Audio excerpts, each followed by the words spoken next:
Welcome to the ultimate crowdsourced personal finance show. This is your Friday Roundup. You're listening to ChooseFI Radio. The blueprint for financial independence lives here.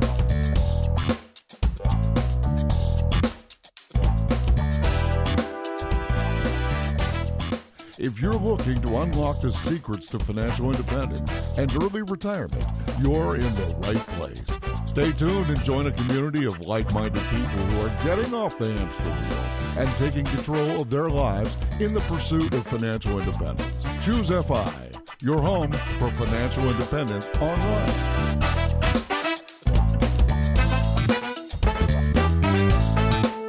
All right, guys, congratulations. You have made it to the weekend, and this is your first Friday Roundup of 2018. We're so happy you're joining us. And for those of you that are joining us for the first time, my name's Jonathan, and my co-host name is Brad.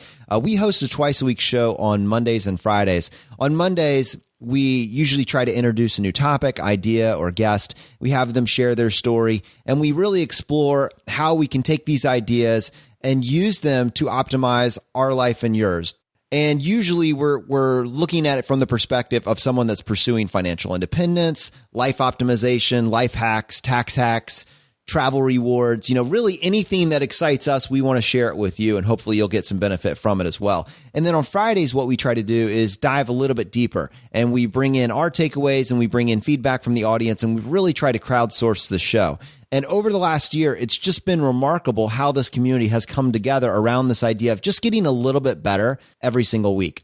And to help me with the show today, I have my co-host Brad here with me today. How you doing, buddy? Hey, Jonathan, I'm doing well. Yeah, it's 2018. Hard to believe. We had a nice long family vacation and now sent the kids off on the bus this morning and back to real life. It's kind of crazy. Yeah, dude, 2018. It really is like living in the future. But I'm excited about what it means for our community, what it means for us personally. I mean, this really is going to be a wonderful year. And there's so much more to unpack, right?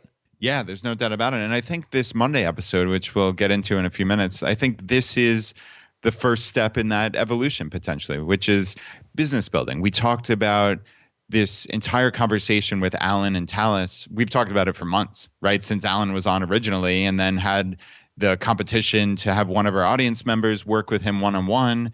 And now we're here, right? And that is very, very cool. I think that's going to be a significant theme for 2018 is building businesses, side hustles, and just trying to earn some extra money. And it's so cool that our audience gets to hear that from Alan and get all these lessons essentially one-on-one, right? It's from his mouth into their ears every single month. And he's going to give a new lesson. So I just think it's incredibly exciting. That episode was different, man. It really was. And to be honest, I wasn't 100% sure how it was going to be received because it was so raw. It was unfiltered. It was basically, this is what it would look like to take a business idea from scratch. It didn't have the polish or the shine on it of a heavily produced episode. It was just, Talis has an idea, Alan has a skill set, and we have enthusiasm. Let's put those together and see what happens. And I loved it. I was listening to it as much as possible from the listener's perspective. And as a listener, I got value from it. And I think it's so interesting because we're helping Talis build this business. At the same time, obviously, we're trying to build ChooseFI, and we're focusing on the same ideas. We're focusing on building social value, building a list, scaling the system. Scalability is something that is super important with any business. Where to start with PR.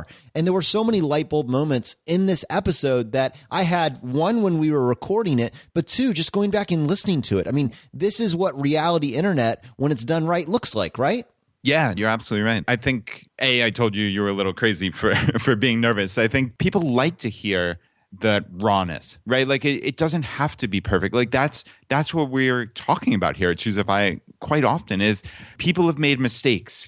Forget business, right? Like you've made mistakes in the past. You've done stupid things with money. I've done stupid things. I bought properties that I am still paying on years later that are worth a fraction of what they were worth. Like we've all done stupid stuff, right? Like we're all imperfect, but we're just trying to get a little bit better every day, every week, every month. I think that's a great message, frankly. Like, I think that resonates with people. So, yeah, I mean, Jonathan, I know you were a little bit nervous, but yeah, no need. That was a wonderful episode. And like, precisely because Alan and Talis are learning and talking through this, like, that's how business consultations would go. Like, that's how working with Alan, like, he has all these brainstorms, but like not every single piece of information he has is going to be perfect with every single person. So Talis has her own business. Like Alan has these themes, but it's that iterative process. It's going back and forth and saying, hey, this worked for us. Like there were some actual parallels between how Alan runs his own Popup business school and potentially how Talis is going to run her dance programs. Like that to me was one of those like aha moments. Like that was just indescribably cool. And that comment I made about reality internet, I actually got that from Frank, who left a comment on this post. He said, wow, this is like reality internet, but in a good way. And what I'm learning is that I'm almost completely ignorant as to how to set up a small business, which is what makes it fascinating. It's like watching someone do some serious rock climbing and wondering how they are going to be able to do it. And it's exactly right. I mean, when you start this episode and someone presents this idea, you almost have this fear for them, like, yeah, that's not going to work. And then slowly you start to see how these tools drip down and you're like, okay, yeah, that makes sense. That's getting a little bit closer. And then you start adding enough of these into place and you're like, oh, wow. Yeah, I see how that works for what they're doing. But I also see how I could extrapolate those details out and use it with a project that I'm working on. And that's why we're making this a whole series. That's why we're taking the time to not just have these calls, but record them and share them with you, because we think that this series of episodes can not only help Talis get her business off the ground, but it can help people spawn thousands and tens of thousands of businesses over the next 5 years. We're all in on this idea of creating evergreen content that helps you where you are and inspires you to take that next step that from where you are right now, it seems a little bit scary. But you try it because you're operating from a place of financial strength, because you're implementing all the different ideas and tactics that we've talked about over the last year. And you know what? Your life just continually gets a little bit better through the aggregation of marginal gains. 2018 is going to open up for you. And it's super excited to be on this journey with a tribe of like-minded people. Yeah, not only a place of strength, like you said, financially. I mean, that there's huge value in that people aren't burning the boats to create their side hustles and saying, I'm all in on this and sink or swim, right? Like that's what that term burn the boats means. I think it's funny. I actually talked to my wife, Laura, about this over the holiday, and she actually didn't know what that meant. So I think we use that term fairly often, and basically just means like, hey, we're all in. There's no going back. We burnt the boats. There's no going back. That is not what we're saying here with these side hustles. And I don't think that's what Alan's implying either, which is really awesome. Like, he has ways to build businesses for very little money, if not $0. And that is what's so cool. Like when he was on originally, I think he talked about limousine business or something. And like the only thing they couldn't get around was like a $300 or 300 pound vehicle licensing or, some such. And, sometimes you have to spend a little money, but you don't have to spend that much. And that is a very cool aspect of this. And again, this is not about just Talis growing her business and us all watching her from afar. I hope everyone out there is listening to what Alan and Talis are going back and forth on and what Alan is really challenging all of us to learn and internalizing it and saying, like, how can I take these lessons and bring them into my own life and create something of value? Like that is where the value is for the ChooseFI community. It's not just about listening to Talis, succeed with this. And that'll be awesome. I mean, I obviously hope she does wonderfully, but it's taking these things that Alan said, like, he's talking about free workshops and getting people to fund it. The question was, who in the equation would have the money? Who wants some good PR, some good publicity, whatever it may be, right? Like, what can they get in return for funding this? And that's such a cool way of looking at it. Like, we can provide value in this scenario. It's either Alan with his pop-up business schools or Talis with her dance classes. Like, they're providing value. They're providing potentially very good publicity for people. Can they offer some spot in their local strip mall, right? Like, that doesn't cost a developer any money if it's sitting there idle. Like, can they offer that and then get some great PR for it? Some connections with local government was another thing he said, which I never would have thought of. It's all these things that Alan is going to teach us that, like, frankly, like, it just never would have crossed my mind that a shopping mall is going to look to offer free space because they can get connections with their local council or local government or whatever it may be. That was a cool moment for me. And I think a lot of us are going to learn many, many of these little details that we can then take and add into our talent stack, as I call it. Like you have this mental repository of all this information that you've aggregated from listening to this podcast, from consuming content, and you put it all together and you have a pretty amazing stack of these little talents that other people aren't thinking of. So I think, that's where a lot of this value is going to come in. One of the things that Alan said, and I'm going to have to paraphrase because I didn't write it down exactly, but it was one of his final thoughts. And it basically said, the clarity of your understanding of who your customer is will dictate how quickly you can get this thing moving.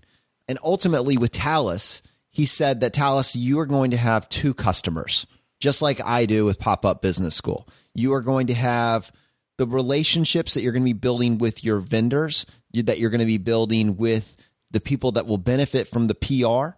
And then you're going to be having the people that you're serving with this product, with these classes.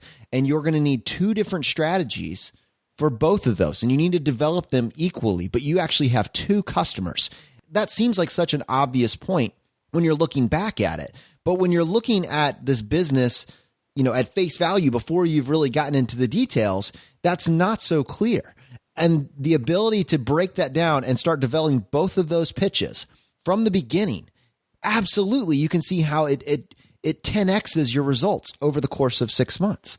Because if you're taking the product that you're selling to the customers and you're pitching that to the people that would be potentially funding it, that's the wrong pitch. It's a completely different pitch. And so you've just got to put some time into first being clear on who your customer is. And then after that, only after that, developing your pitches for those respective parties. Yeah, and you also have to come up with a way to measure how it works. I think that's something that Alan talked about significantly, like on the backside is, okay, you have this product.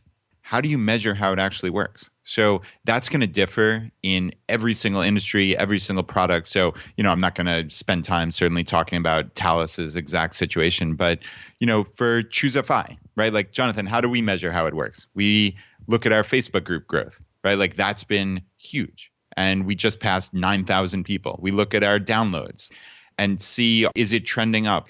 We can talk a little bit about our own ChooseFI community. And, I don't love using the term business for this, but I guess in every definition, it is a business. But how do we measure how it works? I'd be curious to hear your thoughts. Yeah, I think that what doesn't get tracked can't get improved on. So from the very beginning of ChooseFI, I started looking at, different sorts of metrics to kind of gauge where we are. And frankly, I was starting from scratch, so I didn't really know what sort of metrics carry weight and where we should be putting our emphasis. I think an obvious one that, many bloggers look at is page views. How many page views do you get a month? Also, what sort of traffic sources, where is most of your traffic coming from? If you realize that there's an outsized imprint from one particular traffic source, that's kind of goes to that Pareto's 80-20 principle. You want to put your time into the places that are providing the most results.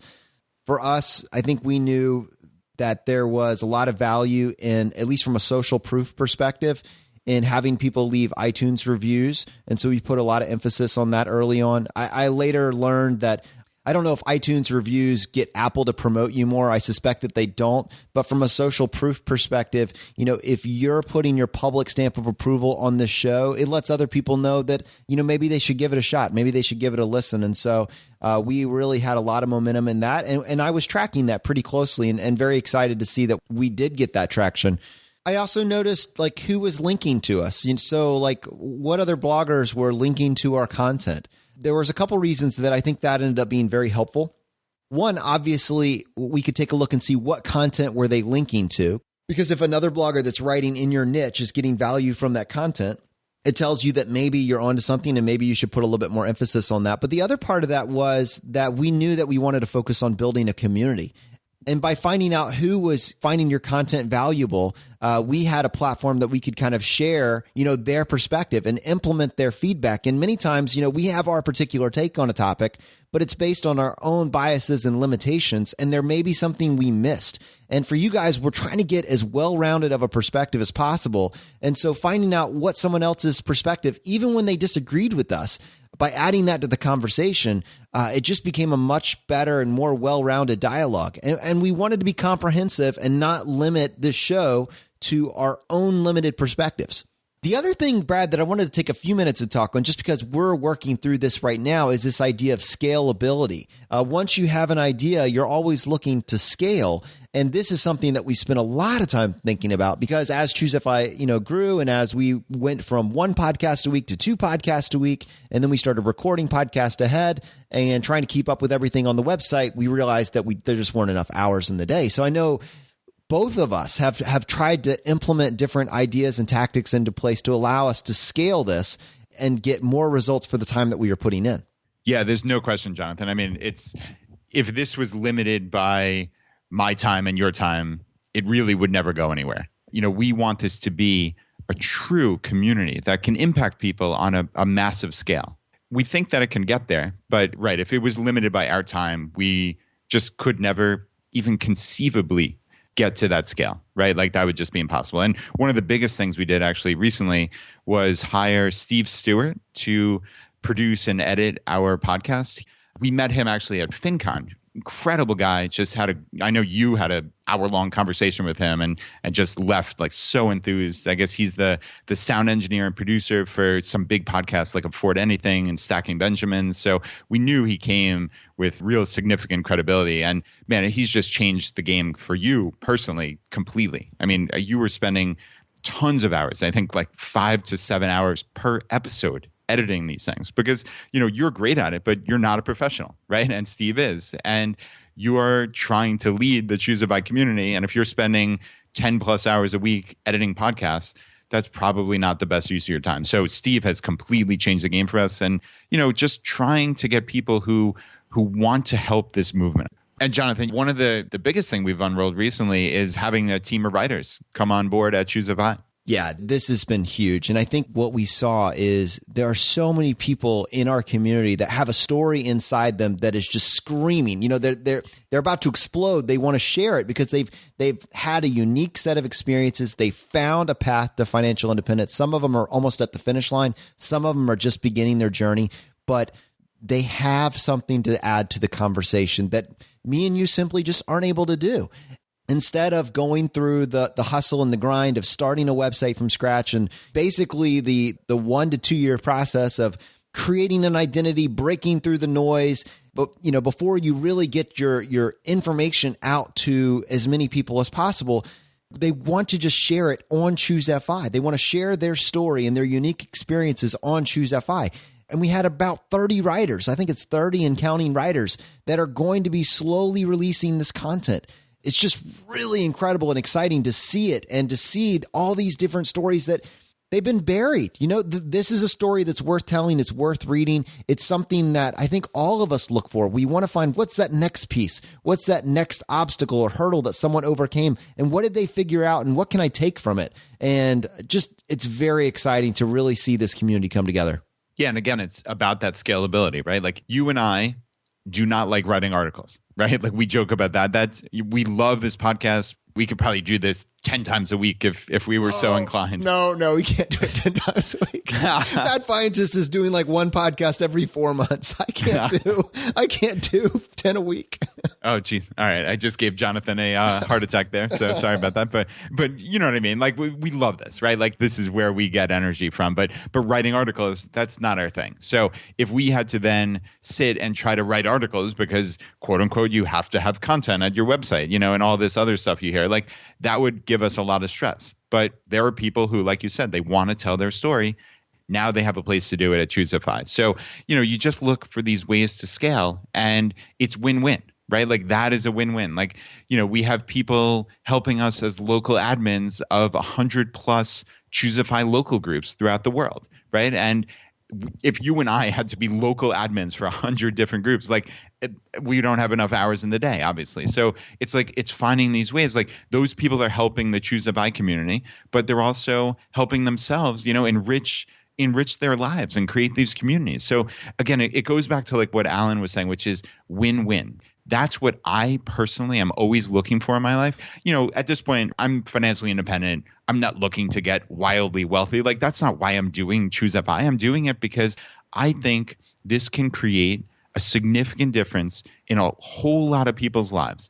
And it already has touched, tens of thousands of people's lives, and it can touch many, many more people if we all get together. And, Jonathan and I find ways to scale this, and we all find win-wins. Like, it's all coming together, which is cool. Like, I hope this, 10 minutes that we talked about ChooseFI adds value to you guys, because I think there are parallels between what Alan is teaching and what we're doing. So we're going to try to, pull back the curtain a little bit and give you a sense of like what we're thinking as we grow this community, along with Alan and Talis, while they're working through building Talis's business. So yeah, I mean, I think it might add a little bit of flavor, and I really hope that it does. I think one of the things that people that listen to every episode have realized, the benefit is the psychological support of having a podcast that's here twice a week, but then having a community to latch on to stay motivated. It changes everything. I think for many people, especially the people that aren't in the STEM world, not the accountants, not the engineers, but the people that are more emotional, like me, we don't save money just to save money. It's not just numbers on paper. It's psychology. I actually saw an article, and this is going to sound a little bit tangential. I promise you I'll tie it back. But it said that these wearable devices that you wear, to get fit, so your Fitbit, your Apple Watch, all that stuff, guess what? They're not making you fitter. They don't work, but you should still wear them. What they found is, of course, a Fitbit, by wearing a Fitbit, you're not going to lose 20 pounds. But it's not enough. But if the Fitbit or the wearable device connects you to a community of people that can get you psychologically engaged in pursuing a healthier lifestyle, that is powerful. And I think you can extrapolate that to what we're doing in the personal finance world with the financial independence community, because this is a 10 to 15 year journey from scratch. If you start latching onto these principles and you go from being in debt, basically using a credit card to make it from one paycheck to the next, to the point where now your goals are modeling people that are saving 30 to 50 to 80% of their income, you're going to double your net worth the first year. You're going to increase your net worth by 30% the next year. You're going to so quickly, radically change where you are in this life that 5 years from now, you're going to look back and wonder what happened. And that will have an impact on your family. It'll have an impact on your neighborhood. And I want to cap it by mentioning Yolanda, and she just left a post in the Facebook group saying, Happy New Year. So grateful for the ChooseFI community. This group has completely changed my priorities and decision-making. Today, I truly realized the change when I intentionally did not go to Dillard's New Year's sale and purchase items that I don't need right now. Instead, I spent time today tax planning for 2018 and looking at 529s. That's not something that happens when your models are, what are the Kardashians doing? When your lifestyle is watching E! News, True Hollywood story about lifestyles of the rich and famous. That isn't what happens. But when you're modeling people that are saving 30, 50, 70% of their income, guess what? You start New Year's by updating your net worth reports. You spend a little time in your spreadsheets. You start thinking about, how am I going to max out my 401ks, my Roth IRAs? How am I going to front load these vehicles? What am I going to do with my emergency fund? How am I going to set my kids up for this? And what business am I going to start? And that's inspiring. And it's inspiring because you know that you're not the only one doing it. You're no longer in a silo. You're in a community. And that is what keeps you hooked. That's what brings you back. And that's what allows you to retire decades ahead of your peers. Yeah, that's powerful, Jonathan. There's no question about it. And yeah, just to dive in real quick, just on the very actionable thing is tracking your net worth and your savings rate. Like, I guess we're releasing this on January 5th.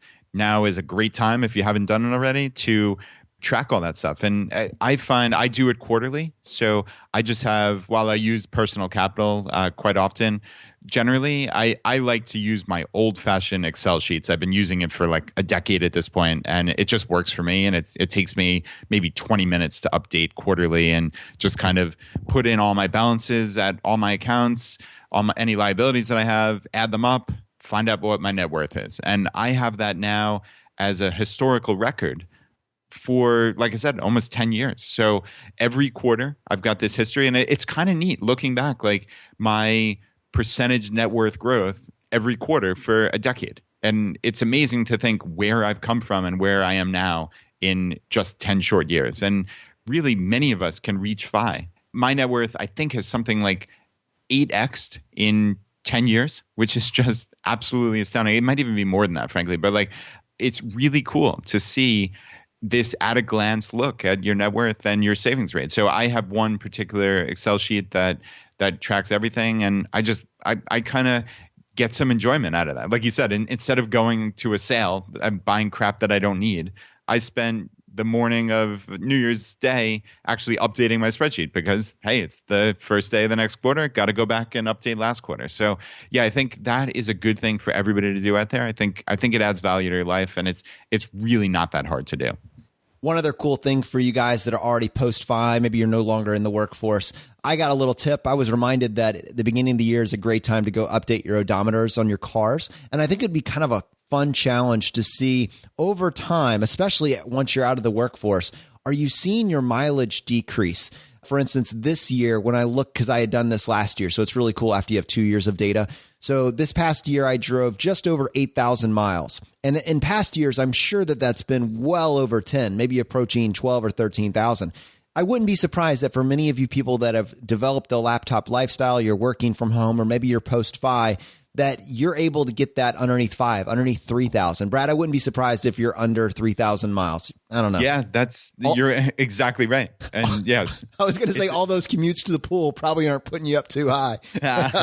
Yeah, the 2 mile round trip to the pool. No, that doesn't add up too much. Yeah, it's funny. Like even when I just add little things into my life, like it actually moves the needle on my number of miles, which is really, really funny and kind of pathetic. Like I started going to CrossFit, like I said, or going to jiu-jitsu, and it's 5 miles round trip to CrossFit and something like 20 round trip to jiu-jitsu. And like those trips actually, I think, added like 30+% on my like yearly miles, which is really kind of comical when you think about it. Yeah, we're well under 3,000 miles for my car, and Laura's car is not much more. So yeah, I mean, we drive fewer than 10,000 miles for our family in a year, which is really amazing. That's awesome. Well, what I was going to say is, at some point in time, you're gonna start realizing that, yeah, every single year, when you say you 8X'd. Well, so what we're talking about is, in particular, what are your annual expenses, right? How much does your life cost year over year? So part of that is, it's not your annual income, it's your annual expenses. So when you start this journey, your life cost $80,000 a year. And then by being a little bit more intentional, and just cutting things down at the margins, you're suddenly able to get your lifestyle down to $60,000, then $50,000 and $40,000 a year.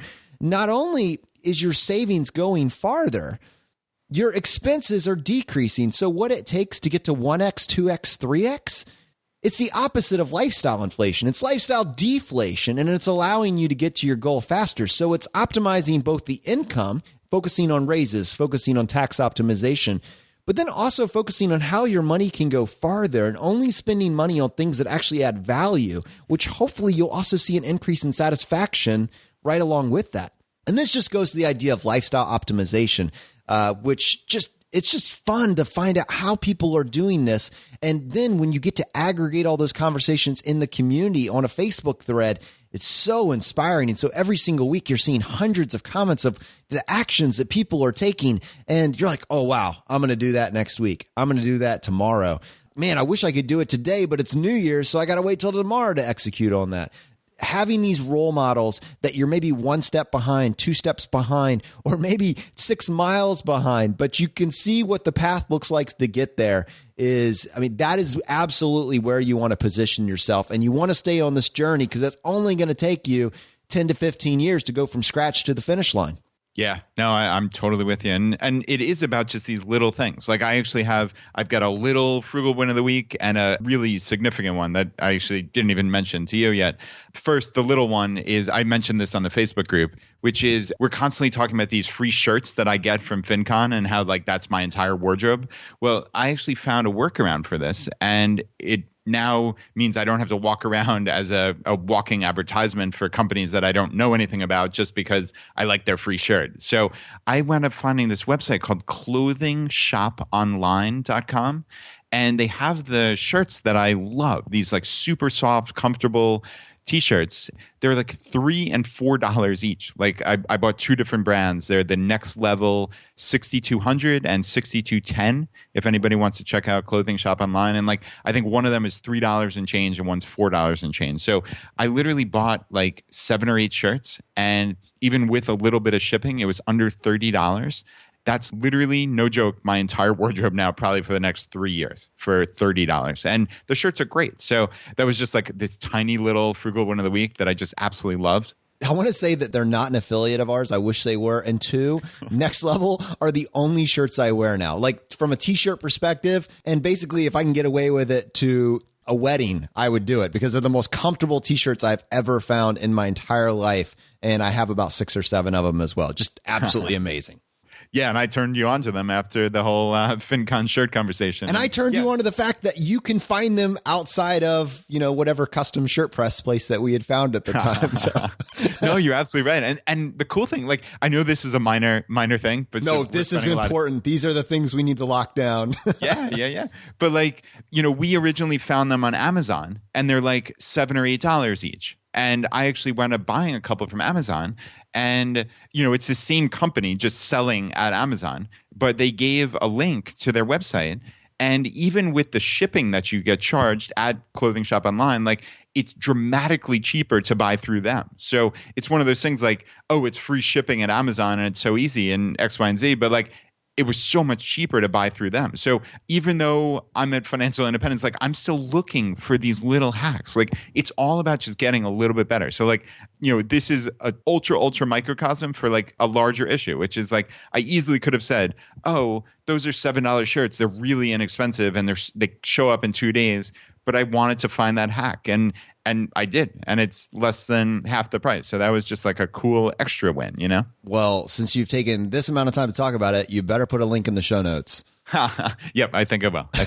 And so my big frugal win of the week, and this is more of an update, is on your FFLC episode where we talked about you leaving your job. Like we were talking about healthcare, and I mentioned how I've been with Liberty HealthShare for the last 3 years, and I absolutely love them. But the one thing that I didn't like about it, and why I was considering leaving, was because sometimes you get what's known as balance bills from the hospitals or doctors, and they're these really frustrating things where they basically say they're going to accept Liberty's payment until they don't, and then they pretty much charge you for the remainder. And obviously, like, then the question is, what do I really have when I have Liberty HealthShare? And it's not their fault. They're paying significantly more than what's reasonable and customary for even like Medicare. I think it's like 1.5 or 2x what Medicare is paying. So like doctors and hospitals accept that, but yet they try to come after you for every single penny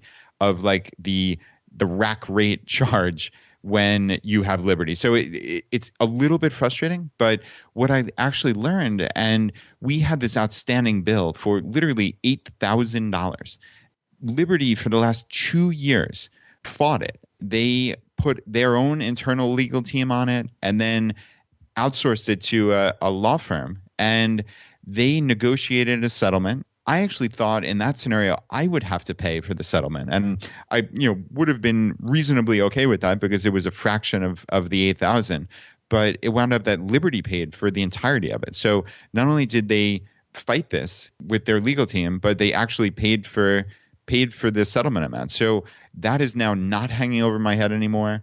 Liberty, again, as I've said many, many times, is truly, truly wonderful. And this just goes further on that. So for many people out there who are wondering, and again, I'm not spending 5 minutes talking about this just for my own little frugal win, but a lot of people are looking for healthcare alternatives. And we've mentioned in the past how I've been thrilled with Liberty, and many other people are with some of the other healthcare sharing ministries.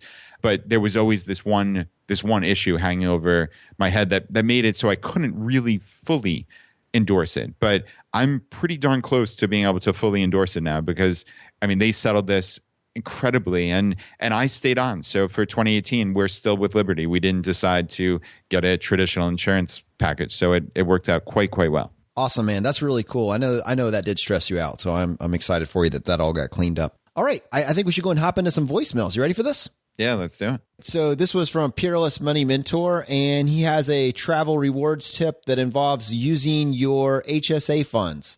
Hey guys, thanks for creating such a wonderful resource in ChooseFI.com. I've recently listened to your podcast on travel hacking, episode 9, and I realized that I could use my HSA funds towards my minimum spend limit. Since I have to go to the dentist and the doctor anyway next year, I can use that towards my $1,000 spend limit since I've just applied and been approved for the the Chase Southwest airline card. If you want to check out the article I write about this, I'm currently writing it on peerlessmoneymentor.com. I'm the owner of that site. If you want to check it out, feel free to do so. I should finish it up today. Thanks for all the good work you guys do, and I'm going to continue listening to ChooseFI. Thanks. Yeah, Brad, I think this is a tried and true favorite. We'll link to his article in the show notes, but what a great opportunity that you have. I mean, think about it. The way that HSA works is it allows you can draw your funds out, whatever money you have in there, you can draw your funds out tax and penalty free as long as it's used for a medical purchase as a form of reimbursement.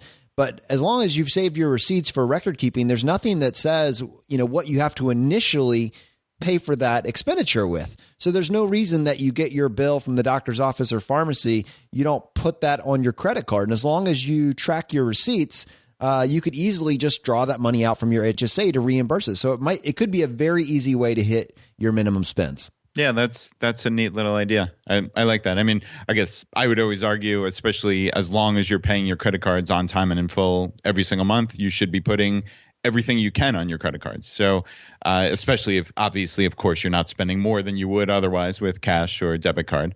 But yeah, if you don't get hit with a fee for using the credit card, use it away. So yeah, this is a cool little idea. No question about it. And I think this is a great segue for us to talk for a few minutes about the Southwest Companion Pass. Let's talk about the strategy. But before we do that, Brad, can you basically define what it is and why it's the holy grail of travel rewards? Yeah, people love their Southwest Companion Pass, and for good reason.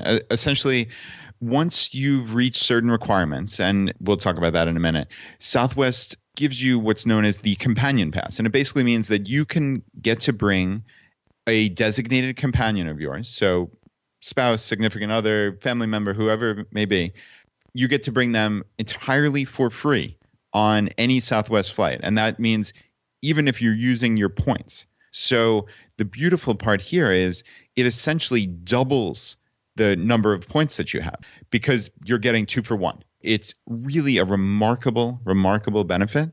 And the easiest way to earn it, especially for people who are in the travel rewards world, is you have to get, one of the requirements is in one calendar year, one single person. So you can't split it amongst spouses or significant others, but one single person needs to earn 110,000 Southwest miles in one calendar year.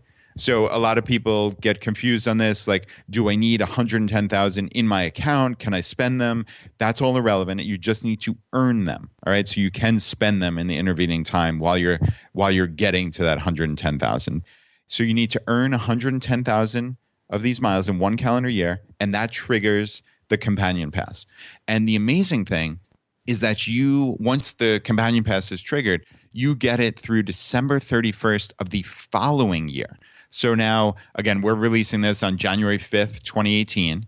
And if you were somehow able to get 110,000 miles in the next month or two, you would have it all the way through December 31st, 2019. So in that scenario, 22 plus months, right, in that hypothetical. So you can see why there's a ton of value in really optimizing when you get the Companion Pass. And also, like I said, you would have 110,000 miles if you didn't spend any of them.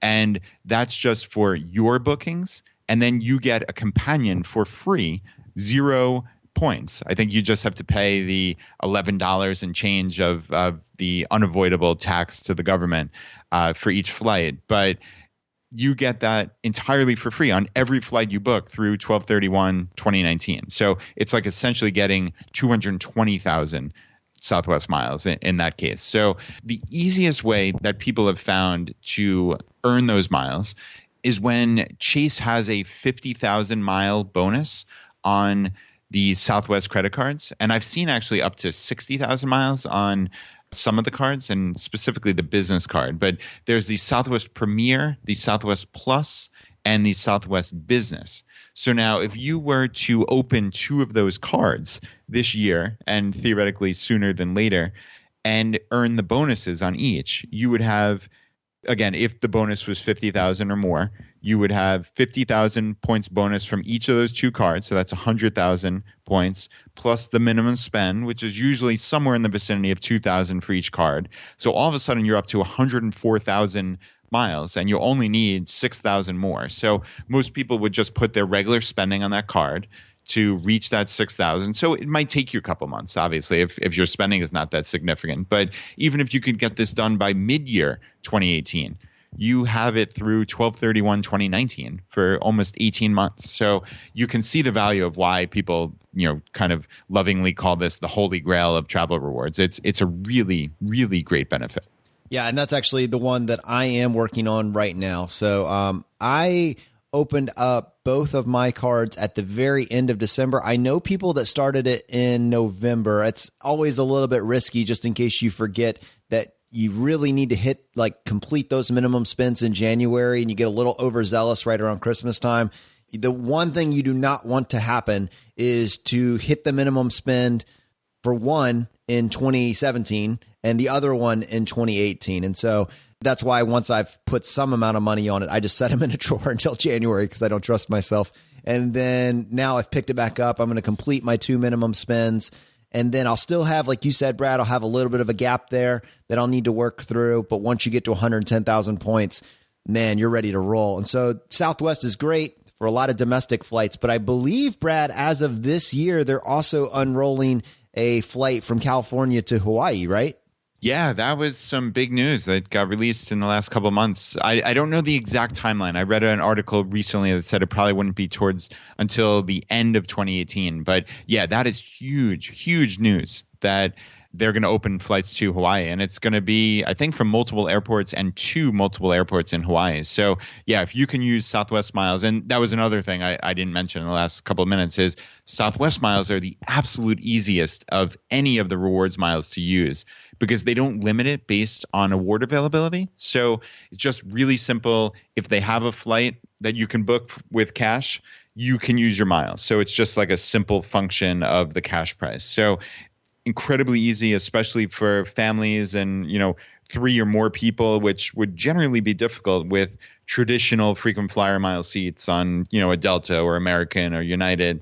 It's incredibly easy with Southwest miles. So yeah, this is a long involved way of saying Southwest is the easiest of all the rewards programs to use, and the companion pass just makes it all the more valuable. So yeah, we really wanted to take a couple minutes and talk about this strategy for 2018. All right, guys, for this next voicemail, we'd like to highlight the value of a specific career choice, and this voicemail is from Hillary. Hey, Brad and Jonathan. My name is Hillary, and I wanted to call to talk about the career path I've chosen and why I think it's great for FI. I've loved the previous examples. I think they're really eye-opening. I especially loved hearing about air traffic control. Mine is a little bit more commonplace, though, and I think it's a really great opportunity for young people going back to school, and for parents to encourage their kids down this path for 2 reasons. One, I think there are some great strategies to achieve this degree affordably and quickly using a couple college hacking methodologies. And 2, I think it's very employable, and there are a ton of different jobs you can pursue. That is my bachelor's degree in finance. So starting with how relatively easy it is to get, using the CLEP testing that has been mentioned on ChooseFI, as well as doing the first few years in dual enrollment or community college, and then pursuing the bachelor's portion of it at a local state school or even an online university. A degree in finance is one that, it has to be like 95% of colleges have some kind of finance or accounting program. And so I think it's widely available and you can source it affordably. It's not a super specific major that only really high-end universities offer. It's really widely available. And so I think it's affordable to get. I know I got it without any student loans. So then the other aspect why I love my finance and accounting background is I've had 3 very different jobs already with it, and I'm only 27. I started out as a project controller, which basically meant I did scheduling and budgeting, timelines and things like that for major projects within an organization. And the second role I did was billing essentially between companies, like business to business management of budgets. And then the job I'm currently doing is I'm doing internal audit for my organization. So I go around and audit other parts of my organization against their own standards, financial standards, and make sure that they are doing reporting as they need to, et cetera, et cetera. So I'm only 27. I've had 3 pretty cool jobs with my finance background, and it was pretty easy and widely available to get. So I know it isn't as cool as being an air traffic controller, and it might not be as high income as some coding or tech jobs, but I think it's really attainable if you're halfway decent with numbers. And I just wanted to encourage the community that it might be a commonplace major, but I think that it's really served me well. And my fiance and I are well on our journey to FI, and we're so excited. I love the podcast. Thanks so much. Brad, I thought this was such a valuable voicemail, and it totally lines up with my view of the value of the college degree is. And I love that she actually said it's a commonplace degree, but I think she's found the sweet spot. You know, there's a few degrees that there is a lot of sunk cost to get into them with no guarantee you're going to enjoy it on the backside or be able to hang it tough for the 10 to 20 years to really make it pay off. But with what she's describing, this is a commonplace degree. It checks the box on the resume that basically gives you access to any type job that you want that is any way tangentially related to math and money. On top of that, there's the ability through CLEP testing, dual enrollment, to basically get it for virtually free and to graduate with no student loan debt. So imagine you can come out the gate making $40,000 to $60,000 a year with, I would imagine, a significant upshot from there once you've had your first couple jobs. You're getting out of college with no debt.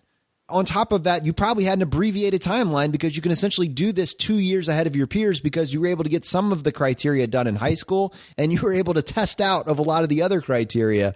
I mean, imagine being able to get a degree in 2 years that pays you $40,000 to $60,000 a year. That's incredible. Yeah, that is very cool. And I guess it's kind of, this does hit home for me, obviously, since I did get an accounting degree and never got a master's or anything, just had a bachelor's degree and was able to get my CPA. And I think it's just good knowledge to have. I mean, frankly, like I know we talk about this a lot. Like I do the accounting and financials for our business and I track all the expenses and everything like this because, you know, obviously we have a bank account, we have income tax returns to file, you know, all this stuff needs to be done. And if you can do it in-house without outsourcing it, like that's going to save you some money, obviously. And also there's a huge amount of value just for running a small business. Like even just so many people have no idea how to just track the most rudimentary aspects of income and expenses or like what is deductible. Like while it seems commonplace and obvious to me, I know that it's not obvious because so many people and so many smart people really struggle with this. So I've seen personally how valuable it can be just in my own life and my own small businesses. And I think a lot of people can get value from even just a very simple accounting course. And what I love about what she described is that flexibility. You know, it pains me when I hear someone come out with a bachelor's degree and suddenly for the first time wonder, what job can I get? I don't know what my degree will go towards. And I'm thinking to myself, I sympathize with you and I don't necessarily have the answer. I'm sure there is an answer, but like, isn't that the conversation that we need to have with our kids before they go to college? Pick something that gives you flexibility. Realize that in many cases, the college degree is the check the box to get you that first job. And you need to treat it that way to give yourself as much flexibility with that college degree as possible so that you are able to get that first job and you're able to use that reputation with that first job to get that next job, keeping in mind that your identity is more than your profession. And ultimately, it's going to come down to your savings rate. And if you can keep your savings rate high enough with any individual job, then you're going to get to financial independence. You don't need to be in those one or two professions. That's not the only way. Give yourself as much flexibility as possible and focus on that savings rate. And when you do eventually pursue one of these other lanes, like starting a business or a side hustle, what Brad was talking about, having access to that financial acumen, understanding how to put those documents together, it's just another skill set to add to the tool bag. Yeah, and I think it helps on your path to financial independence also. It's just like having that basic background of accounting in record keeping. It sounds silly, but it's helped me so much. I mean, not my actual profession. Like I filed corporate tax returns. I didn't particularly love that. And I didn't think it was all that interesting and et cetera, but the accounting skills were helpful, and they have proven to be helpful and will continue to be helpful for decades to come. So yeah, I mean, while I didn't especially love my career in accounting, that's probably my own bad choice for picking corporate tax, but the actual background accounting information was really helpful. And one cool thing is, as we're doing this show, we're always incorporating audience feedback. So if you have ideas or input on how we can help Talus with this project, I encourage you to leave a voicemail or to send us an email to be played on the show. We want to spend as much time as possible incorporating our community into this process. And Claudia reached out to us. She said, "Hey, Jonathan, I wanted to share with you and Talus my business model for the classes I teach. I am a CPR first aid instructor, and I hire EMTs, firefighters, and CNAs to teach my course. I teach them the course curriculum and how I want them to run the courses. This allows me to focus on the marketing and booking classes. I pay them an hourly wage. It's profitable and scalable. Sometimes I will have 2 classes going at once on most Saturday mornings. A great marketing lead for Talus that has worked for me is to find the upscale housing communities, golf communities, retirement communities that have a clubhouse.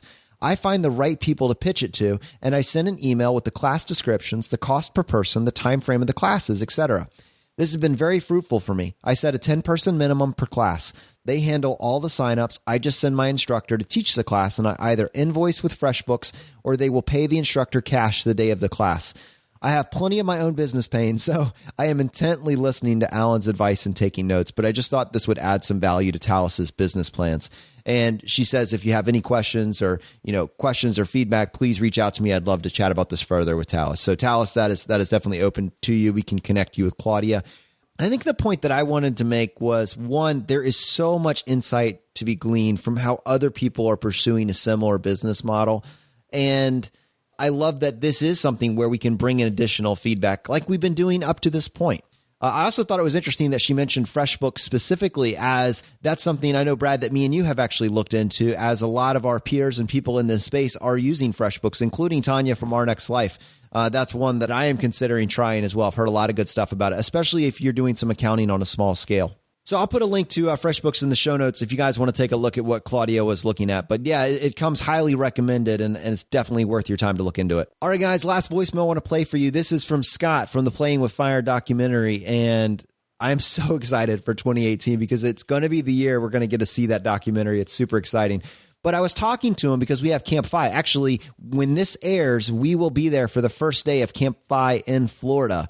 Very excited about that. But I was talking to him about this trip, and I was telling him that packing, it stresses me out. I literally go through agony about what to put in the bag, what to bring, and what I'm going to leave. And I think it's only gotten worse as we've started podcasting, because now I'm bringing different types of equipment, and I need an inventory list and a check sheet and all that stuff. And so when I tack on the clothing onto that, it just, I don't know. I have trouble with it. I need to become more of a minimalist or just become more of an efficiency expert. So I was expressing that frustration to him, and he had some ideas for me, which he went ahead and shared in a voicemail. Hey guys, it's Scott Rickens here from Playing with Fire. I was talking to Jonathan, and he was describing his angst around packing and how much he agonizes over it, and it's a multi-day process, mostly due to procrastination. I felt like I had a solution for him. So I shared it with him, and I thought I'd share it with you and for the audience. I've been doing a ton of traveling, especially with this documentary that we're working on. And what I like to do is I pack a bag that I only use for travel. If you have a favorite pair of jeans, favorite t-shirts, buy a pair specifically for this bag because I like to keep it packed. And when I return, I wash everything, I pack it back up. And I feel like it's always easier to pack. Once I've returned, I know how everything was supposed to be packed, and I don't have to think about it. That way, I'm also always ready at a moment's notice. And the other thing that I really, really love in my bag is my Eagle Creek packet system. And I think there's other systems out there, but I really like the Eagle Creek system, where it's basically a bunch of little compartment bags. And it seems a little bit weird to pack a bunch of bags inside a bag, but to keep everything organized, keep everything tight, it allows me to pack more into less. And also, they have one specific packet system for dress shirts, and it really keeps everything nice and tidy and not wrinkled. So those are a couple hacks that I use to take a little angst off of myself, and I shared those with Jonathan. I thought I'd share them with you guys and the ChooseFI Nation. All right. Hope you guys are doing well, and we'll talk soon. ChooseFI Nation. Thanks, Scott. Appreciate you calling that in. And Brad, I know you got the T-shirts covered, right?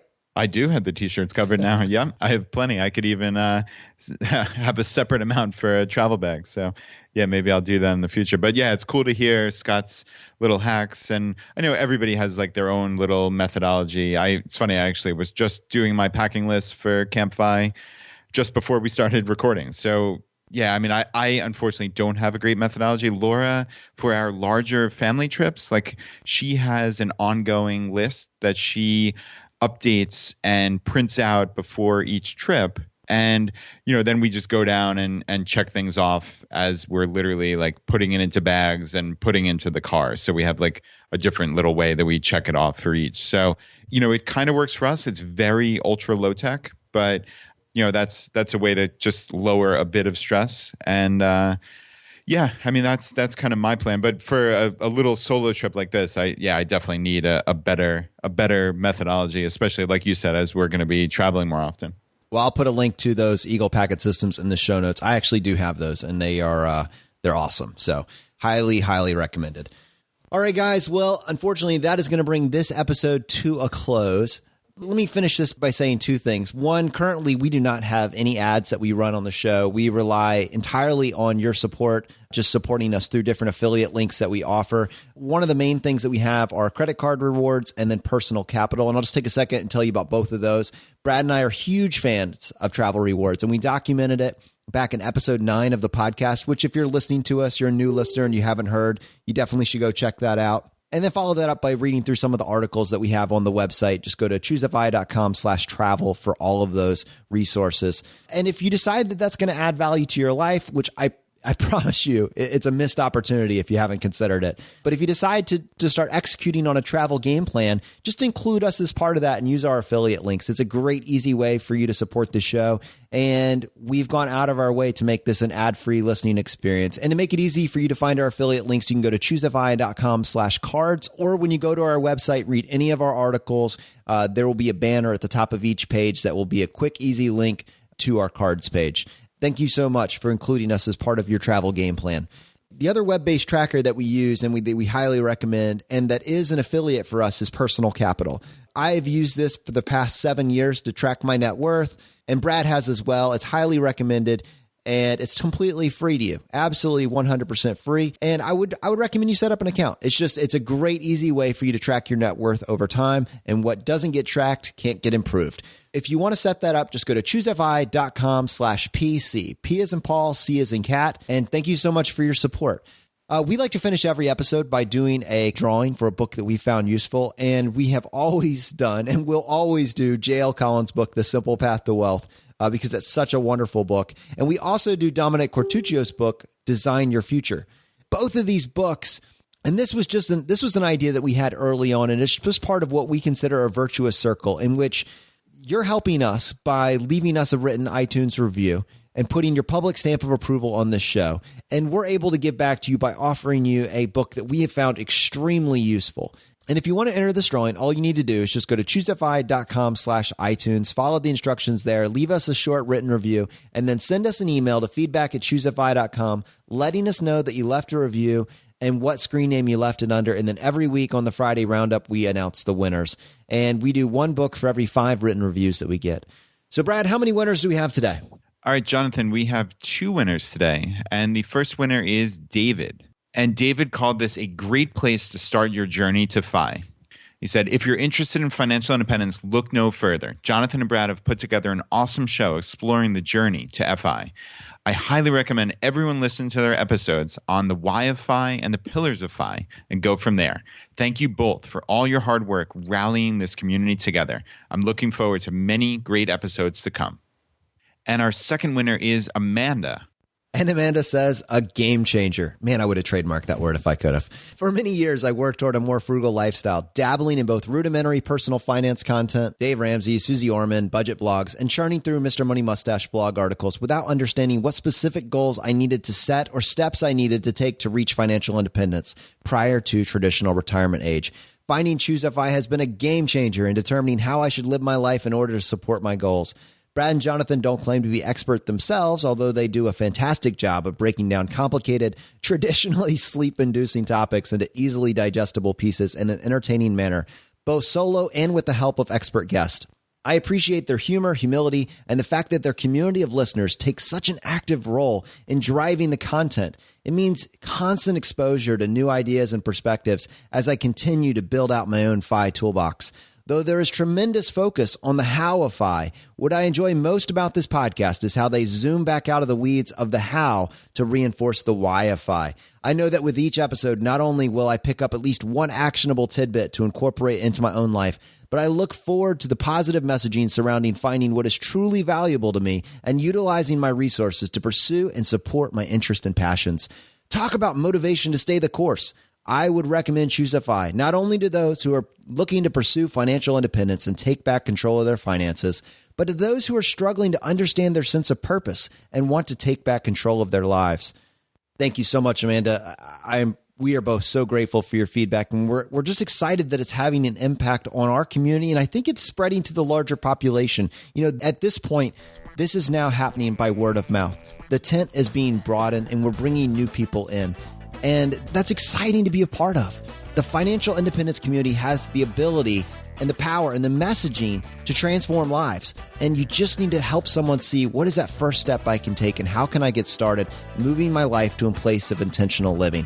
The fire is spreading, my friends. We'll see you next time as we continue to go down the road less traveled. You've been listening to ChooseFI Radio Podcast, where we help middle-class America build wealth, one life hack at a time.